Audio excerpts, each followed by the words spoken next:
여기 고린도서 2장은 초반에는 이제 사도 바울이 고린도 교회에 바로 가지 아니한 그런 이유와 목적에 대해서 이렇게 말씀하고 있고, 그 다음에 이제 고린도 교회가 회개하고 좀 돌아서서 범죄한 자를 칠히 징계했는데 이제 그들을 용서해줘라, 사랑으로 저 교회를 다시 잘 세워나가라 하는 그런 내용이고요. 그 다음에 이제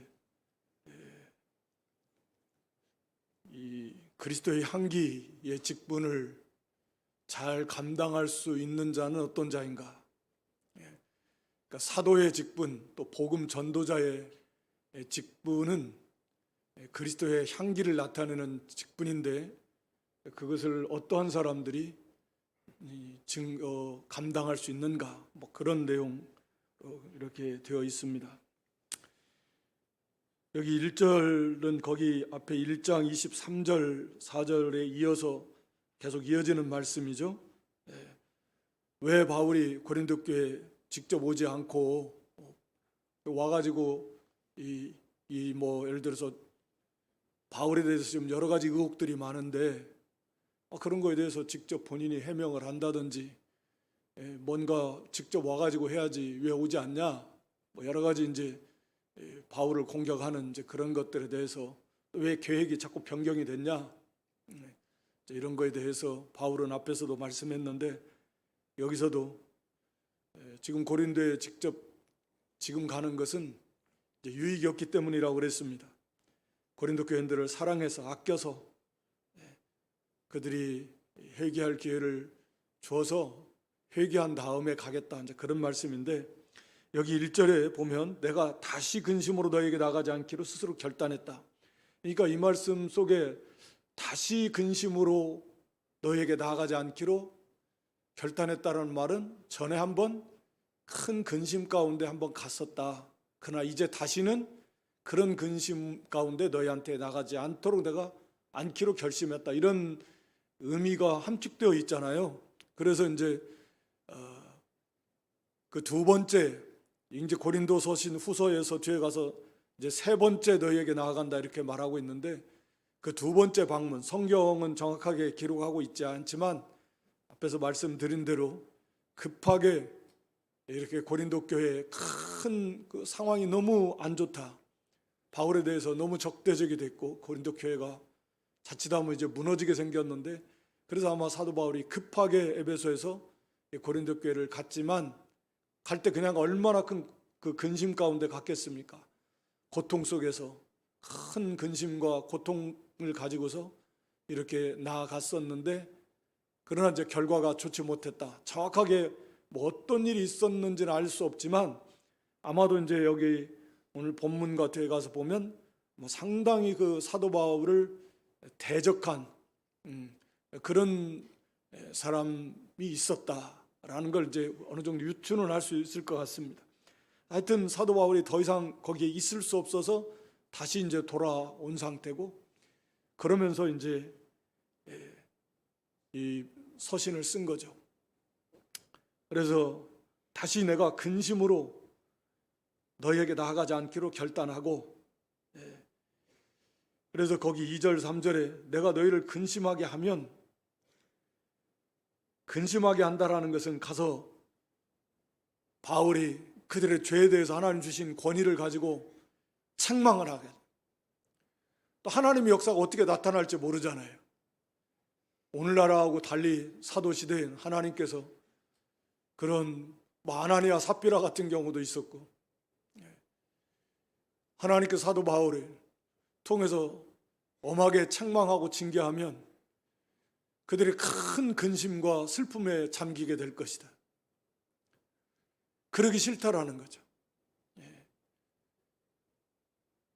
예를 들어서 뭐 가서 회초리를 때려 막 종아리가 맞으면 막 톡톡 붉어지고 막 피가 나고 막, 그거 보면 얼마나 그 때리는 부모의 마음이 아프겠어요.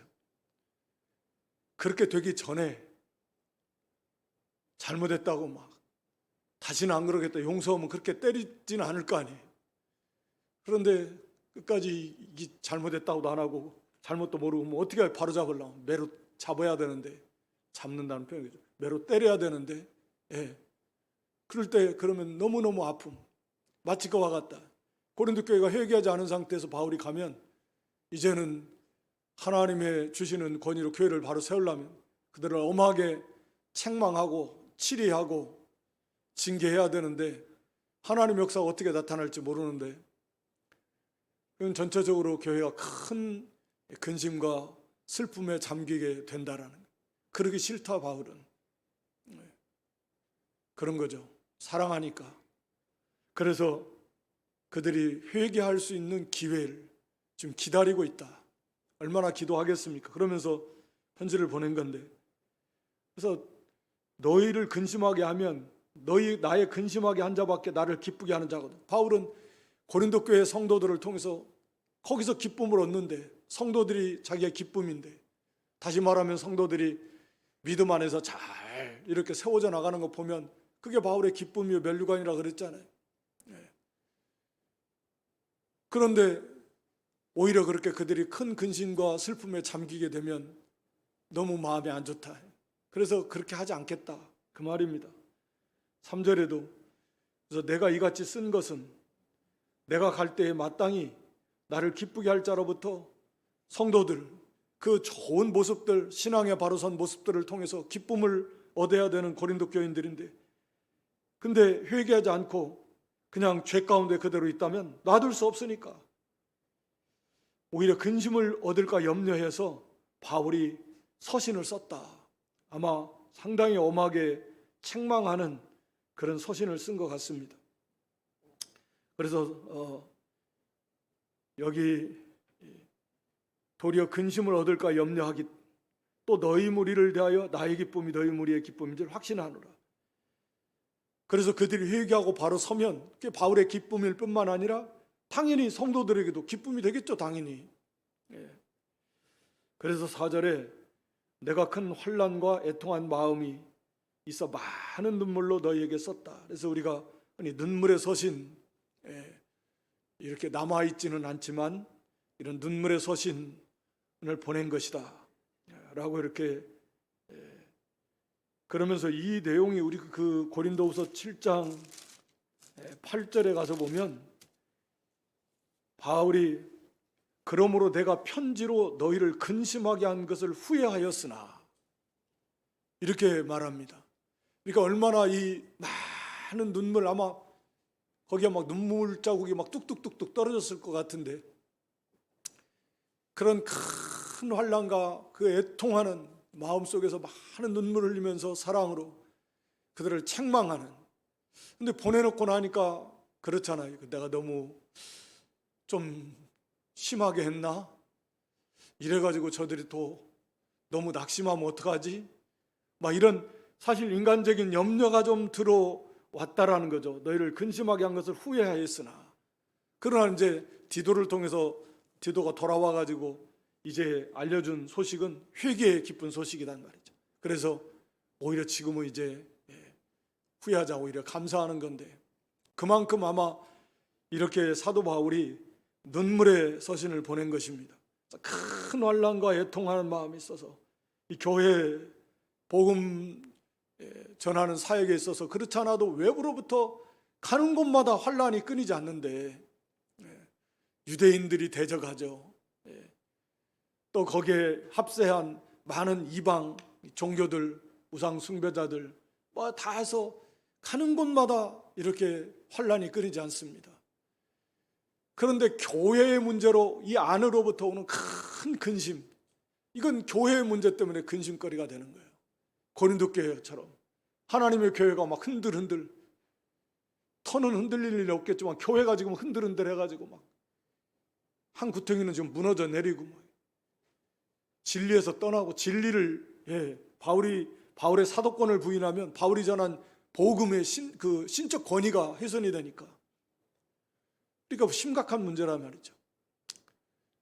너무너무 그런 근심거리가 되고 고통이 되고, 그래서 큰 애통하는 마음, 그러니까 육신적으로 또 마음적으로도 바울이 큰 고난 받으면서 너무너무 이렇게 슬퍼하면서 애통하면서 그런 많은 눈물로 너에게 썼다. 그 목적은 말한 대로 너희를 결국 근심하게 하려고 하는 것이 아니다. 책망 그 자체가 목적이 아니라는 거죠. 그들의 죄에 대해서 잘못에 대해서 엄하게 책망했을 건데 그 자체가 목적이 아니라 뭐 다 그렇죠. 결국 징계의 목적은 회개하고 바로 서게 하는 것이죠. 그게 징계의 목적입니다. 징계 자체가 목적이 아니라. 그래서 너희를 사랑한다. 내가 너희를 향하여 넘치는 사랑이 있음을 너희로 알게 하려 하노라. 그들이 깨닫고 회개하고 돌이키면 바울의 본심을 바로 알게 될 거예요. 뒤에 가서도 이제 이런 표현을 해요. 바울은 우리 사랑하지 않는다. 이렇게 비방을 하는 거예요. 사랑은 무슨 사랑이냐. 그래서 바울은 이제 거기에 대해서 변호하는데 여기서도 마찬가지. 너희를 사랑한다. 넘치는 사랑. 너희를 향하여 넘치는 사랑이 있음이 너희를 알게 하기 위해서 사랑으로 이렇게 눈물의 책망의 서신을 너에게 보낸 것이다. 지금 고린도 후서를 기록하면서 아직도 가지 않잖아요. 세 번째 방문을 하지 않는데 이 서신 고린도 후서를 이제 회개한 고린도 교회를 향해서 지금 보내는 거예요. 그리고 이제 곧 가겠다. 내가 세 번째 방문하겠다. 그때까지 아직도 회개하지 않은 자들이 있으면 빨리 회개하라. 그때 가면 그때는 이제 용서하지 않는다. 그때까지도 회개하지 않는다면 어쩔 수 없는 거죠. 그래서 넘치는 사랑으로 이렇게 서신을 썼습니다. 이게 하나님의 교회, 이게 하나님의 마음일 것이고 예수님의 마음일 것이고 또 우리 모두의 사도처럼 하나님의 나라와 그런 그 하나님의 교회에 대한 이런 마음, 당연히 그 성도를 향한 마음이겠고, 그래서 그것이 잘못되어 나갈 때 반대로 이렇게 애통하면서 슬퍼하면서 안타까워하면서 눈물 흘리면서 우리가 기도할 수 있는 그런 사랑이 있어야 될 것이고, 교회가 잘 되어 나갈 때 그게 기쁨이 될 것, 그보다 더 기쁠 일이 어디 있겠습니까? 이게 동시에 우리의 기쁨, 나의 기쁨이고 너의 기쁨이고 하나님 기뻐하시는 일이고, 교회가 잘못되어 나갈 때 그거 안타까워요. 그게 예수님의 마음이에요. 애통하면서 눈물 흘리면서 기도하면서 또 엄하게 또 책망할 건 책망하는 이제 그런 것이 하나님 앞에 바로 된 것이다 라고 하는 것입니다. 그래서 지금 바울은 지금 가지 않았다는 거고, 사랑, 교회를 위한 사랑. 5절에 보면 근심하게 한 자가 있었을지라도 나를 근심하게 한 것이 아니요 어느 정도 너희 무리를 근심하게 한 것이니. 이 말씀 보면 나를 근심하게 한 것이 아니다. 사실은 이 말씀 속에는 사도 바울을 심히 근심하게 했다라는 거죠.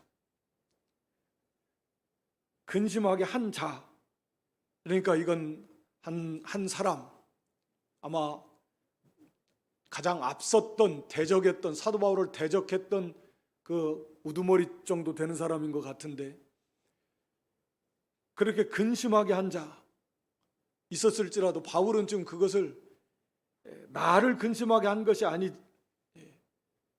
어느 정도 너희 무리를 근심하게, 전체 교회의 근심거리다. 바울을 사실은 근심하게 바울을 대적했지만 결국은 그것은 교회의 공동체니까 교회의 근심거리가 된 것이고, 어느 정도라는 이런 좀 이렇게 유화시켜서 표현한 것은 여기 바울이 말한 대로 내가 너무 심하게 하지 아니하려.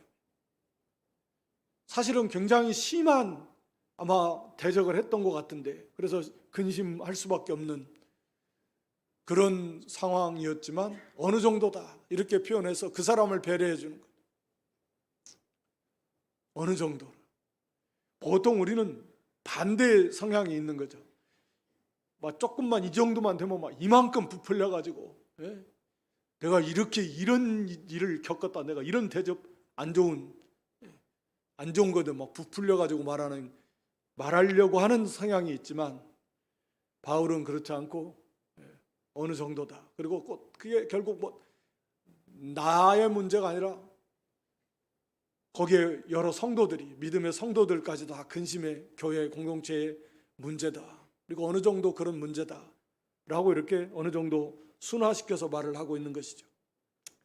그런데 여기 이제 6절에는 이러한 사람이, 이 사람이 많은 사람에게서 벌받은 것이 족하다.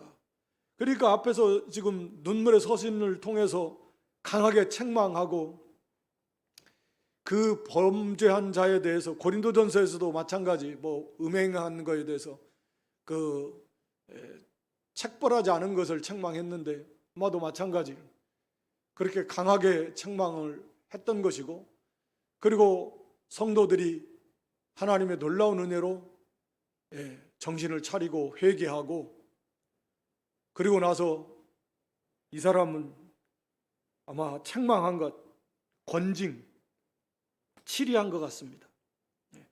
많은 사람에게서 벌 받았다 이미. 디도를 통해서 지금 그 소식을 들은 거잖아요. 앞장서서 아마 사도 바울을 아마 반대했던 뭐 그런 앞장선 사람 정도로 추정할 수 있는데, 그래서 많은 사람들로부터 이렇게 징계를 받았고 벌 받은 것이 족하다, 그 정도면 됐다. 바울의 그 권징의 권면을 받아들였고, 뒤에 가서 나오지만 참된 그들이 회개한 열매, 우리가 이렇게 잘못했다 해가면서 아직까지도 그 바울을 가장 앞장서서 반대했던 거기 교회가 그를 치리한 것이다. 이제는 용서해 주라고 말하고 있습니다. 그런즉 너희는 차라리 저를 용서하고 위로해라. 저가 너무 많은 근심에 잠기면 낙심하고 그냥 오히려 교회가 또 그로 인해서 무슨 이게 교회가 사랑이 하나도 없냐, 아무리 잘못했다고 막 끝까지 그냥 내리쬐겨가지고 막 너 죽어라, 이런 게 어디 있습니까?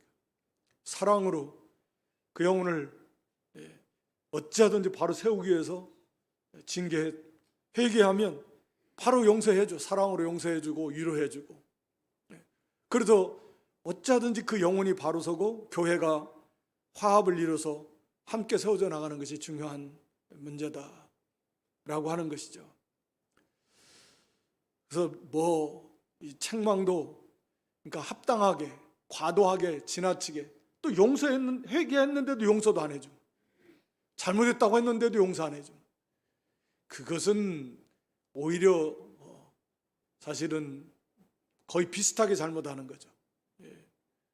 똑같이 잘못한 사람이나 용서 안 해주는, 잘못했다고 하는데도 용서 안 해주면 그럼 뭐 다를 바가 뭐가 있겠습니까?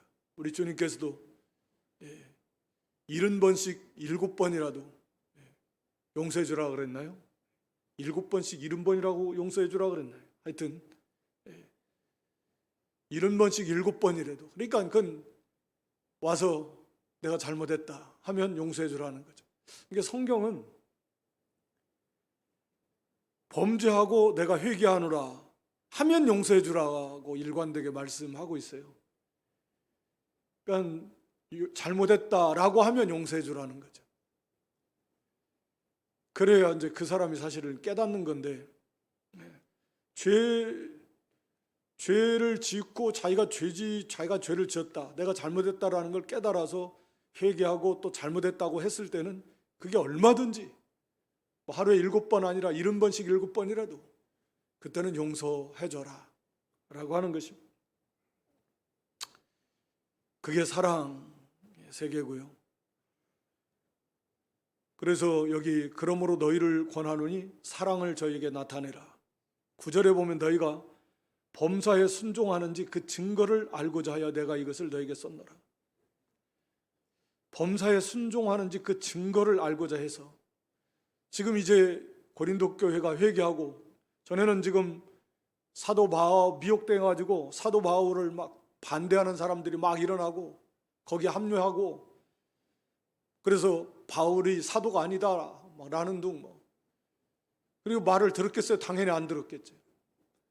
디모데도 보내고 디도도 보내고 서신 그 전에 바울도 방문하고 안 보내요. 고린도전서도 보내고, 그래도 그들이 잘 안 들었지만 이제 정말 그들이 회개하고 참으로 회개하고 바로 섰다고 하면 그 증거가 사도의 말에 순종하는 것, 그게 진짜 바로 된 참된 믿음에 선 회개한 바른 증거가 되지 않겠습니까?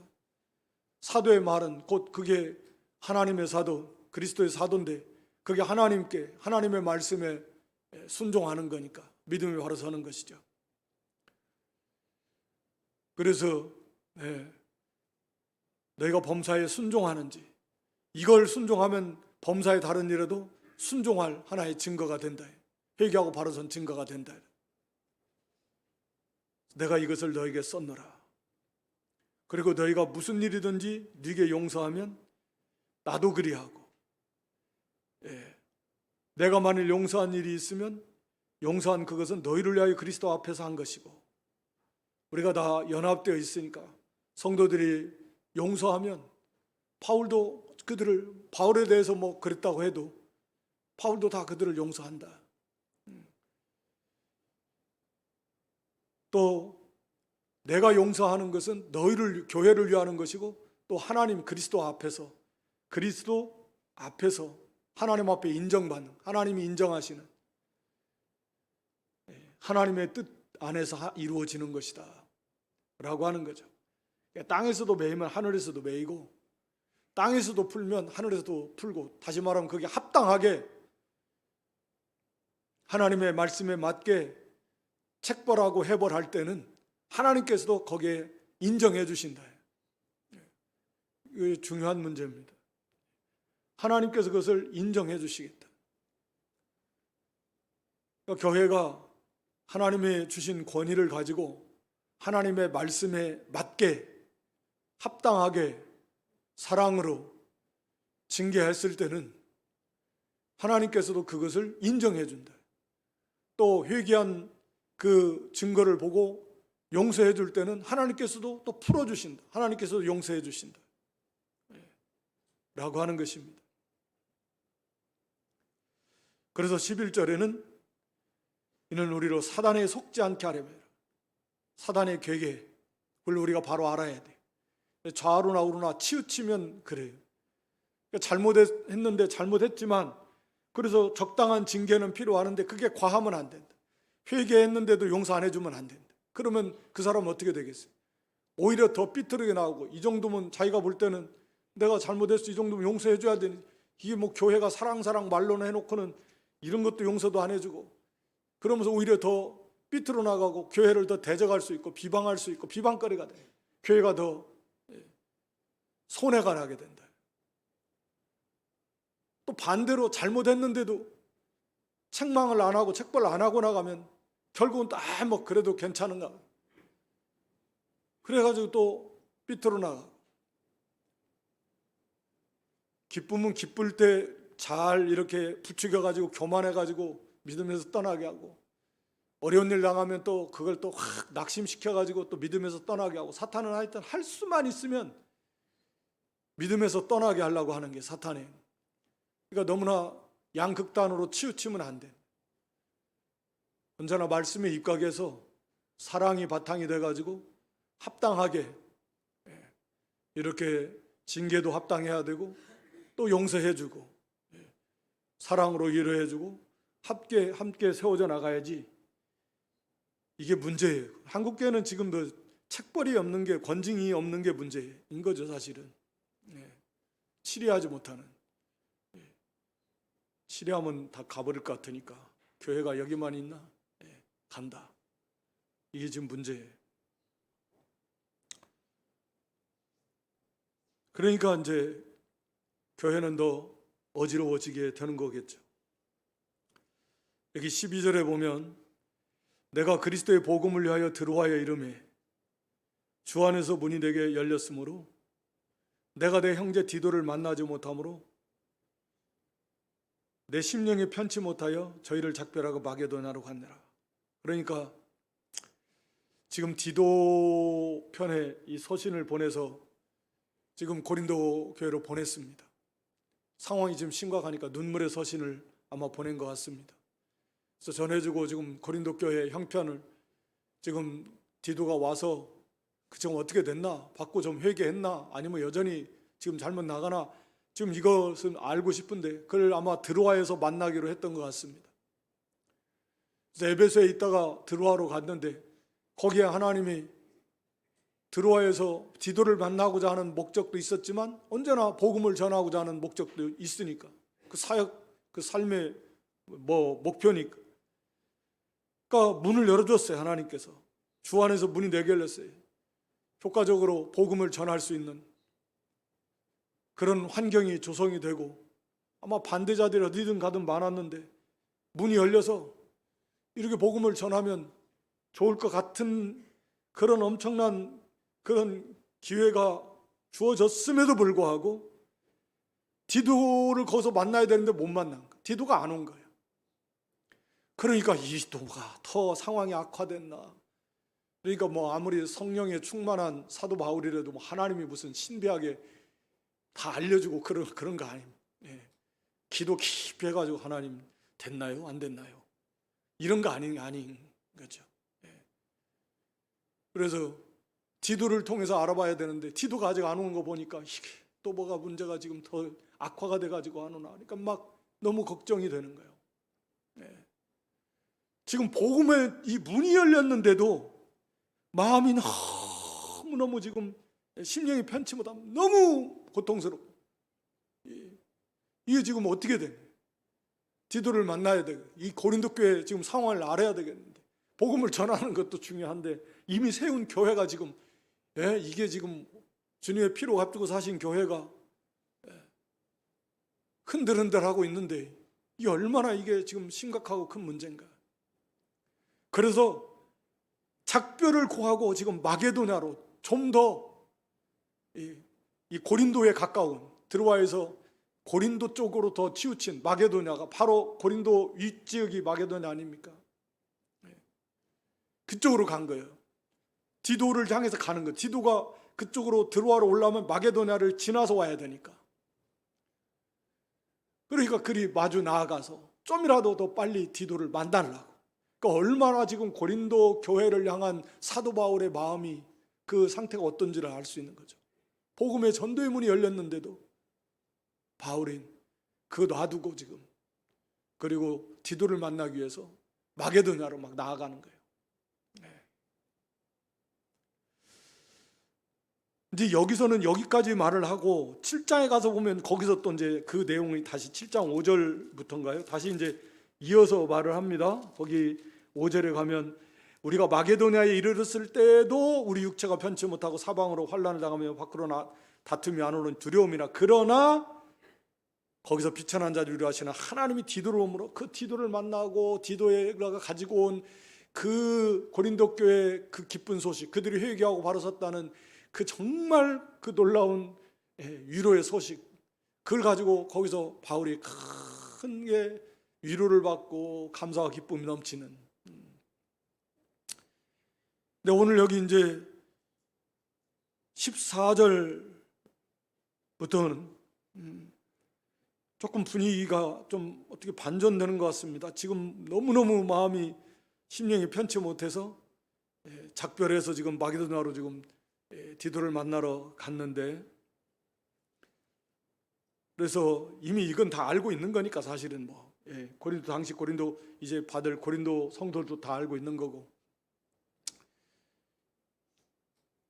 그러면서 바울은 지금 여기 이제 그리스도의 사도의 어떤 사도직 3장에서도 이제 이어서 말씀하고 있는데, 이 사도의 직분과 그 직분의 역할과 또 그것을 감당할 자들, 이 복음의 직분과 그것을 감당할 자들, 그것을 말하고 있는 거죠. 그래서 여기 14절에 항상 우리를 그리스도 안에서 이기게 하시고 우리로 말미암아 각처에서 그리스도를 아는 냄새를 나타내시는 하나님께 감사하노라. 갑자기 이제 하나님 찬양으로 막 아마 이제 계속 이어서 그걸 말하고 있겠지만, 이런 많은 어려움 속에서 이런 참 사도의 그 사역의 모습들, 그게 참 사도의 모습이기도 한데 항상 승리하게 하시는 하나님을 찬양합니다. 그래서 항상 우리를 그리스도 안에서 이기게 하시고, 그리스도 안에서 우리를 승리하게 해주시는 하나님, 우리가 그리스도를 믿는 믿음으로 그리스도를 따라가고 그리스도의 증인으로서 복음을 전하고 그리스도를 섬기며 따라가는 그 일에 있어서 하나님이 항상 이기게 해주시는 하나님이시라는 거죠. 그러니까 우리가 그 믿음으로 그리스도를 섬기며 따라가고 또 이렇게 복음을 힘써 나아가면 하나님께서 반드시 승리하게 해주신다. 이기게 해주시는 하나님께 찬송 감사하는 거죠. 하나님께서 1장에서 나온 대로 위로해 주십니다. 하나님이 힘을 주십니다. 또 담대함을 주십니다. 그 상황에 맞게 때를 따라 돕는 은혜, 때를 따라 적절한 때, 적당한 때 도우시는 은혜, 위로가 필요하면 위로를 주실 것이고 또 담대함, 두려움 앞에 담대함 필요하면 담대함을 주실 것이고 끝까지 인내가 필요할 때 위로해 주셔서 인내하게 하실 것이고 그렇다고 해서 악을 악으로 갚는 게 아니라 까지 그리스도의 사랑으로 끝까지 나아가는 그런 긍휼의 마음, 사랑의 마음을 주실 것이고 필요한 말씀도 주실 것이고 필요한 모든 은사도 주실 것이고 하나님께서 다 하여튼 다 이기게 해주신다. 그러니까 하나님께 다 맡기고 가면 돼요. 그리스도 안에서 이기게 해주시는 하나님이십니까? 믿습니까? 우리가 그렇게 갔으면 좋겠습니다. 항상 이기게 해주십니다. 그리스도 안에서 우리를 이기게 해주시는 하나님, 승리하게 해주시는 하나님, 그렇게 해서 우리로 말미암아 각처에서 이르는 곳곳마다 그리스도를 아는 냄새를 나타나게 하시는 하나님이시라는 거죠.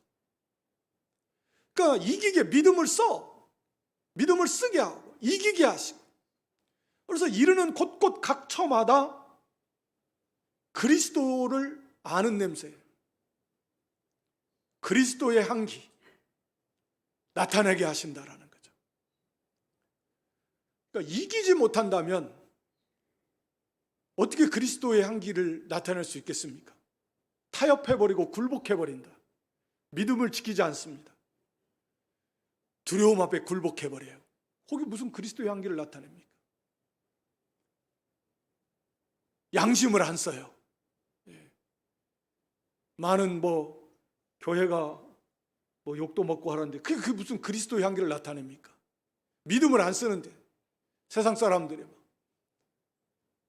믿음을 안 쓰고 양심을 안 쓰고 믿음과 양심을 안 쓰니까 향기를 나타낼 수가 없는 거죠. 믿음을 안 쓰니까 이길 수 없는 거예요. 믿음을 쓰면 이기는 건데 지는 거죠. 그러니까 그리스도 안에서 우리가 그리스도를 의지하고 믿음으로 나아가면 이기게 해주는데 싸우질 않고 그냥 굴복을 해버려요. 지금 오늘 설날이어서 아마 아침에 안 믿는 가정들은 제사 명절 때만 되면 하나님의 진노를 높이 쌓는 것 같아요. 추석 때가 됐든 추석 때는 보면 전국 묘 없는 데가 없는데 전국에 갔다가 다 모든 백성들이 다 우상 제사 설날 되면 또 각 집집마다 다 하나님의 진노를 켜켜이 쌓는 것이. 근데 하여튼 간에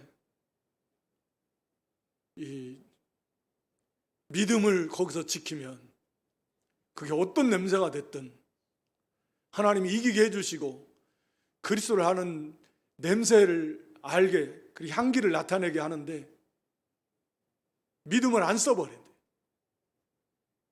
싸우지 않고 그냥 굴복해버리고 그건 지는 겁니다. 타협하면 지는 거. 그러니까 우리가 그리스도 안에서 그리스도만 의지하고 그리스도를 힘입어 나아가는 믿음으로 나아가는 하나님께서 이기게 해줘요. 이깁니다. 여기야 연세도 많으신 분들이 많았지만 흔히 하는 말로 시어머니가 아무리 무서워도, 안 믿는 시어머니가, 무서운 시어머니가 있어도 믿음으로 이깁니다. 결국은 이겨요. 그렇게 해야 나중에 그 시어머니 그리스도께로 인도할 소망이 있어요. 소망. 싸움에서 지는데 뭘 어떻게 데리고 옵니까? 내가 포로가 돼서 끌려가는 꼴이지. 내가 이겨야 그 영혼을 주께로 끌고 올 수 있는데, 졌는데 뭐 내가 져가지고 우리 끌려가고 있는데 뭐 어떻게 데리고 오겠습니까? 믿음을 쓰면 이기는데, 이길 때 당연히 그리스도의 향기를 나타냅니다. 그 사람의 삶을 통해서, 그 사람의 인격을 통해서, 그들의 입술을 통해서 그리스도의 향기가 나타납니다. 그렇지 않다면 그리스도의 향기를 못 나타내는, 그리스도의 향기를 못 나타내는 경우는 오늘날 우리 자신이나 우리 주변이나 한국 교회 모습을 봐도 너무 많으니까.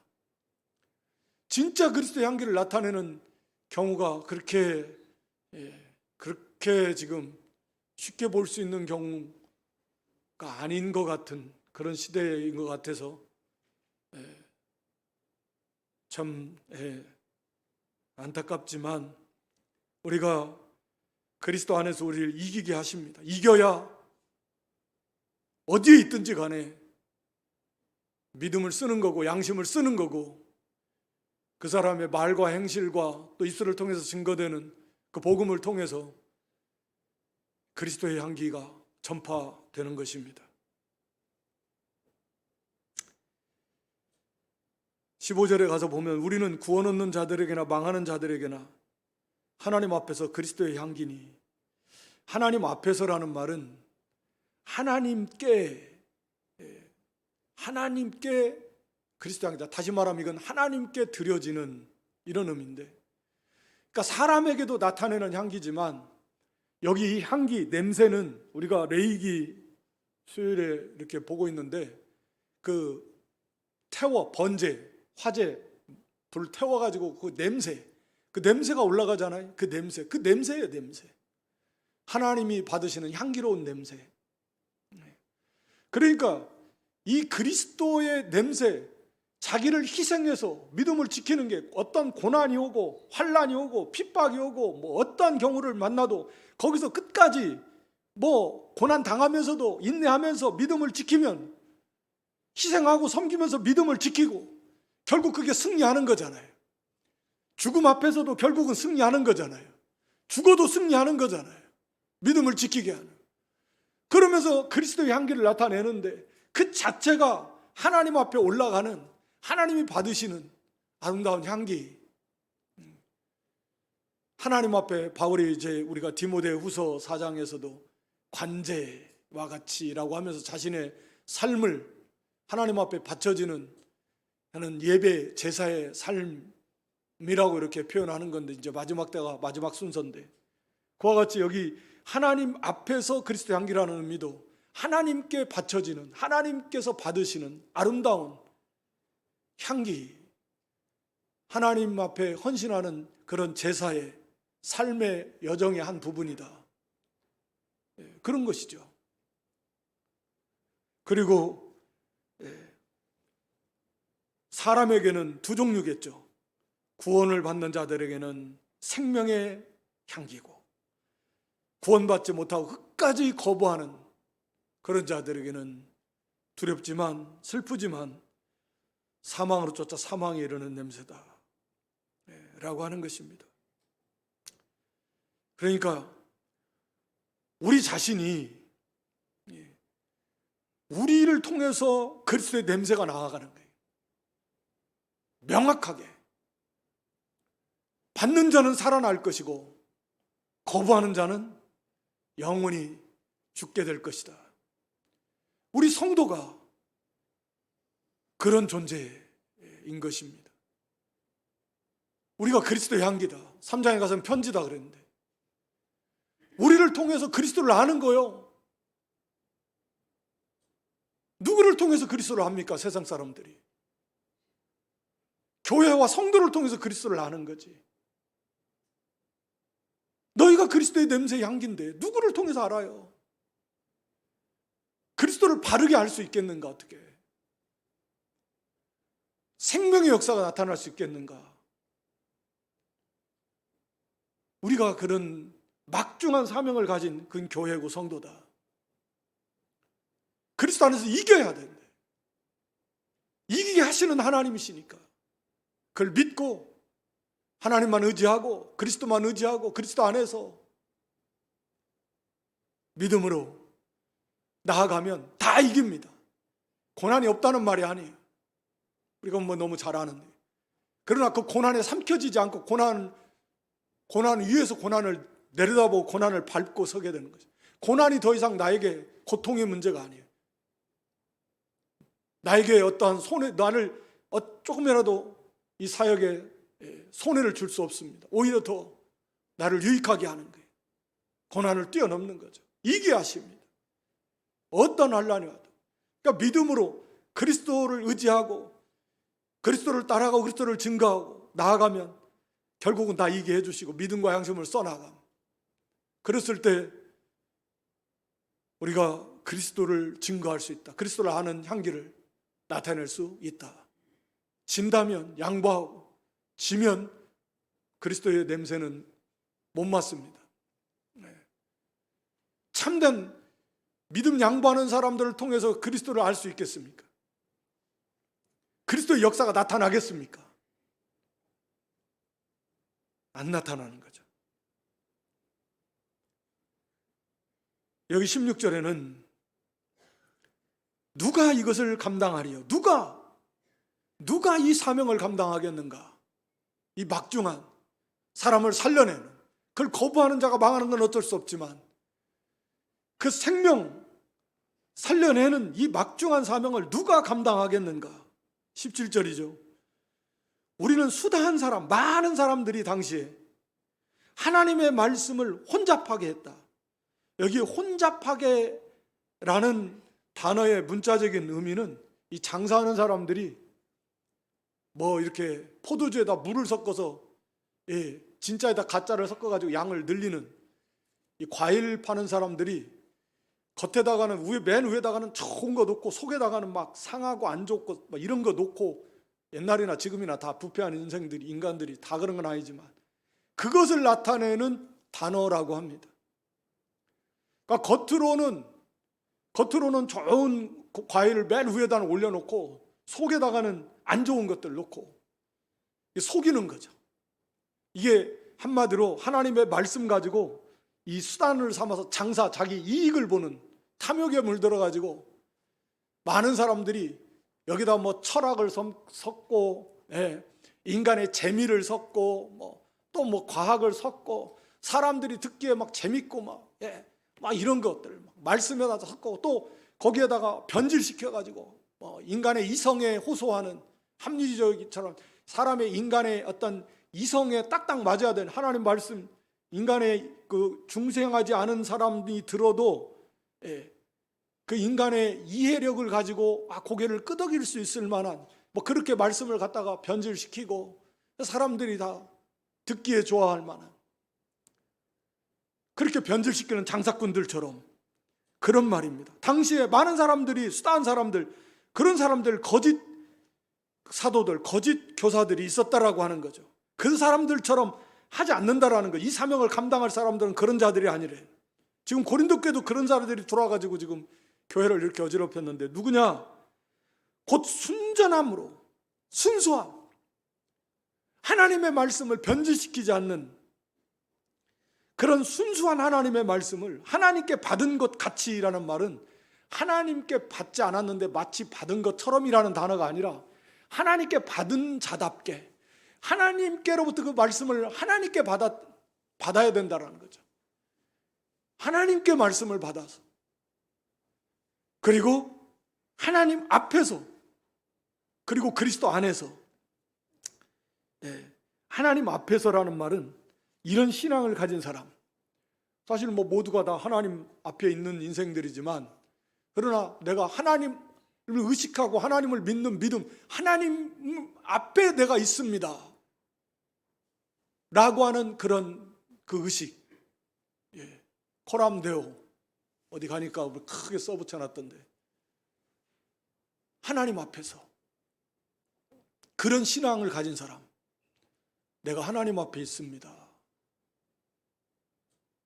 그리고 그리스도 안에서, 믿는 성도는 다 그리스도 안에 있죠. 연합되어 있고. 그렇지만 이 말씀을 이해하기는 정말 그리스도 안에서 완전하지는 않지만 그렇게 살아가는 사람, 그리스도를 믿는 그런 믿음으로 사는 사람, 그 그리스도 안에서 거하면서 그렇게 살면서, 그러니까 말과 행실이 일치가 돼야지. 아니, 복음은 전하고 가서 복음을 예수 믿으면 참 좋습니다 하는데 그 안은 보면 인상이 막 근심 걱정이 잔뜩 묻어가지고 있으면서 예수를 믿으면 참 좋습니다 하면 그게 향기가 되겠나요? 서로 사랑합시다 말을 전하면서 막 그냥 사랑은 맨날 싸우고 다투고 막 이러면서 사랑합시다 하면 그게 되겠냐 말이에요. 그리스도 안에서라는 말은 실제로 그렇게 그리스도 안에 머물면서 그렇게 살면서, 비록 완전하지는 않지만이라고 그랬습니다. 그리고 말과 행실이 일치가 되면서 그런 사람, 하나님 앞에서의 의식을 갖는 그런 믿음을 가진 사람, 그리고 하나님께, 즉 하나님의 성령께서 그런 감동 속에서, 당시에는 기록이 될 때니까 성경이, 지금은 이미 기록된 하나님의 말씀이니까 그 말씀을 순수한 변질시키지 않은 그런 사람이 자기의 순수한 욕심, 이기주의, 인간적인 육체의 죄 그거 다 버리고 동기나 목적이나 모든 것이 순수하고 하나님의 말씀을 순수하게 변질시키지 않고 그런 하나님 앞에서 있다라고 하는 의식을 가진 믿음과 그리스도 안에서 실제로 머물며 살아가는 그런 믿음을 가진 사람들이 이 사명을 감당할 수 있다라고 하는 것입니다. 그래서 지금 바울과 그 일행들은 지금 이 사명을 바르게 그렇게 감당하고 있는데, 지금 오히려 가짜들이 와가지고 진짜 보고 바울과 일행을 가짜라고 하고 있는 판이니까, 오늘 여기 교회를 위하는 마음, 사랑하고 교회를 위하는 사도 바울의 마음, 그게 하나님의 마음, 예수님의 마음, 우리도 좀 이런 마음, 이렇게 교회와 성도를 사랑하는, 교회가 또 교회가 잘 되어 나가기 위해서 이렇게 눈물로 이렇게 부르짖고 나아갈 수 있는 또 그런 사랑, 그리고 바른 권징과 또 회개하고 용서해주고 바로 세우는, 그리고 여기 이제 그리스도 안에서 이기게 하는 참 그리스도의 향기를 나타내는 그런 교회, 그런 성도, 승리해야 그리스도의 향기를 나타낼 수 있습니다. 이게 정말 사람을 살리는 것은 교회와 성도를 통해서 하나님 살리시는데, 이 참 그리스도, 참 냄새를 나타내지 못하면 그걸 구원해낼 수 없다. 교회와 성도가 누가 이 직분을 감당할 수 있는가, 이런 믿음, 하나님 앞에서 의식을 갖고 그런 신전의식을 갖는 믿음과 실제로 그리스도 안에서 살려고 힘을 쓰면서 그런 믿음 가지고 순전하게 하나님의 말씀을 날마다 담대하게 이렇게 전하고 그의 삶을 통해서 믿음과 양심을 써나가고 승리해 나갈 때 하나님께서 이기게 해주시는데, 그럴 때 이 향기를 나타내고 그를 통해서 하나님의 택한 백성들을 살려나가고 구원해낼 수 있다라고 하는 것입니다. 이런 교회와 또 성도 될 수 있기를 주님의 이름으로 축원합니다. 아버지 하나님, 이 오후 시간에도 은혜 가운데 불러주시고 주의 말씀으로 우리를 권고해 주시는 은혜와 사랑을 진심으로 고맙고 감사합니다. 우리에게도 사도 바울처럼 정말 죄 몸된 교회를 정말 사랑하는 그런 뜨거운 사랑, 교회를 위하는 그런 뜨거움과 간절함이 저희에게도 다시금 일어날 수 있도록 하나님 은혜 위에 은혜를 더하여 주시기를 간절히 바라옵고 원합니다. 그리스도 안에서 이기게 하시는 하나님, 그 하나님을 의지하고 우리 주님 안에서 날마다 믿음과 양심을 써나감으로, 날마다 이기고 또 이김으로 참으로 그리스도의 향기를 나타내고 택한 영혼들을 구원해내는 그런 저희의 믿음들이 되게 해 주시옵소서. 언제나 우리가 하나님 앞에 있다라고 하는 이런 신전 의식을 가지고 강하고 담대함과 두렵고 떨림으로 이 귀한 직분과 사명을 항상 잘 감당하고 우리의 말과 행실을 바르게 해서 언제 어디에 있든지 각처에서 그리스도 향기를 나타내는, 또 그리스도 안에 살면서 참으로 그리스도의 향기를 나타내고 입술로 그리스도를 증거함으로 그리스도 향기를 나타내는, 그래서 많은 영혼들을 살려내는 귀한 교회 귀한 성도들 다 될 수 있도록 하나님 은혜 위에 은혜를 부어 주시옵소서. 예수님의 이름으로 기도드리옵나이다.